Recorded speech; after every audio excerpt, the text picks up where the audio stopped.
everybody. I'm Larry Ridley, and this is Madden 17 on EA Sports. Tonight's matchup features two quarterbacks who will be trying to lead their team to victory. It's Manning's Giants going up against Bridgewater's Vikings.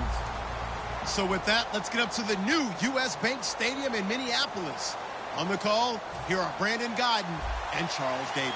EA Sports coverage takes us to one of the newest jewels on the NFL landscape, U.S. Bank Stadium in Minneapolis. Today, we've got a good NFC matchup on tap, and he's able to get it across the 20 to the 25-yard line between the New York Giants and the Minnesota Vikings.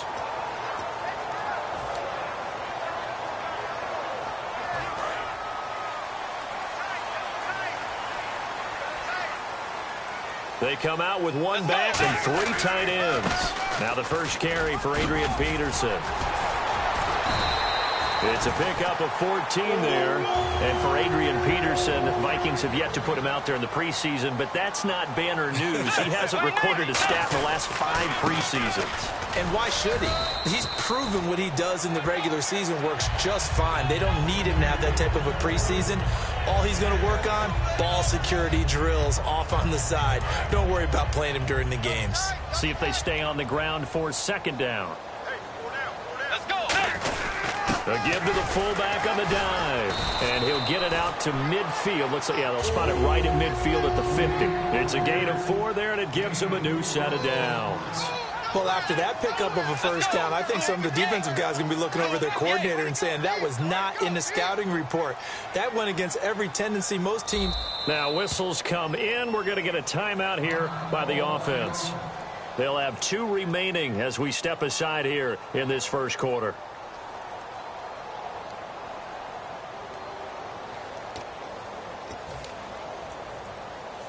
Fresh set of downs here, and they're definitely showing blitz here.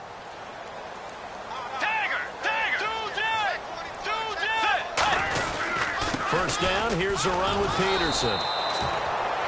No gain on the play there, second down.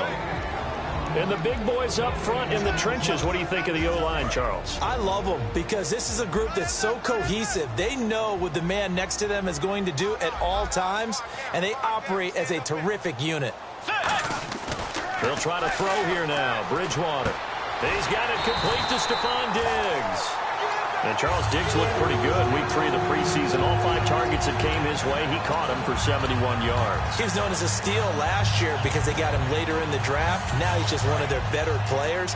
He may be the #1 receiver. Depends on how Laquan Treadwell comes along, but it doesn't really matter for them. A big-time target for Teddy Bridgewater, and that'll take the pressure off the running game for Adrian Peterson. Stephon Diggs, his intended receiver, and that'll make it 2nd and 10. And quickly, the starting 11 now for the New York defense. Dominique Rodgers-Cromartie is one of those tall corners that fools you with his ability to change directions. DRC can play. On second down, Bridgewater again. He's got the connection over the middle to Diggs. It's a 9-yard pickup on the play, and that'll make it 3rd and 1. When you see zone defense and you know you've got a drag route on as your primary call, you've got to be really careful as a passer about how far you let your guy go because he might wander into some tough coverage. And they'll let their fullback try and push the pile. They only get 2 there, but on 3rd and 1, that's all they needed to keep the...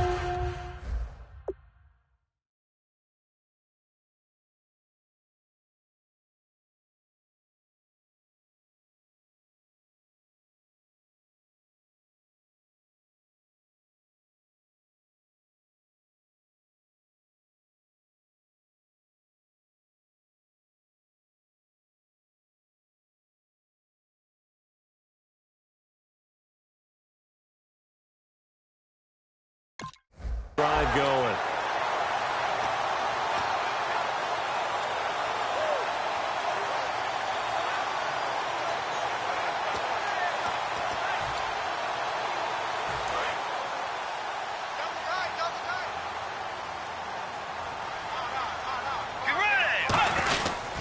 Back to the ground. This time it's Peterson. And able to break 1 tackle, but then quickly brought down. It's a 6-yard gain on the ground, and that'll make it 2nd and 4. I know the toss play begins with the guy taking the snap and turning around and tossing it to the runner. But where the real intrigue is, can they seal the edge, whether it's an offensive tackle or a tight end in the direction they want to run the football? If they do that, that's the result that you get, that type of a gain. If they don't, oftentimes it's not a very successful play. That was a nice grab. Just couldn't get the feet down, right? You needed that toe tap sequence there. Whatever size shoe he's wearing, probably need about a half size smaller to complete that one. It's been a pretty long opening drive. This will be play number 11 coming up on third down. Here's Bridgewater. And that is incomplete. And I think the end result, knocking the ball away, was a product of understanding where they were on the field, understanding how many yards they needed to pick up the first down, and tightening their coverage accordingly. Gave them no gaps, no spaces, no real air in which to catch the football, and end up making a really nice play. And it appears they'll go for it here on fourth down. A big call on the game's opening drive. Now Bridgewater on fourth down. It's complete to Diggs. Mike Zimmer got to be unhappy with how that turned out. And on the opening drive of the afternoon, the defense forces a turnover on Diggs.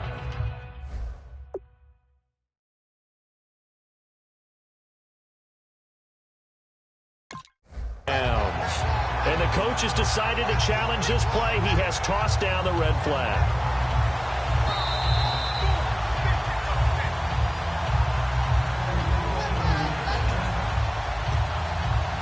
Well, he challenged the play. It did not pay off. And that means he lost a timeout in that challenge. And as a coach, you hate that. Don't know if you took the advice of the player, you threw it yourself, but it didn't go your way. At the end of the day, it all comes back to the head coach. He has the final determination on whether to actually challenge the play or not. In this case, it didn't pay off for him. And that's got to be so heartbreaking. You throw that flag, you probably feel really confident, and then all of a sudden, boom, you lose the challenge. Yeah, when you take a look at it, you're throwing that flag because you believe you're going to be right. And when it comes back the other way, you have to regroup. Looking for Cruz, and it's intercepted. A great read, and it's picked off. And the return will stop right around.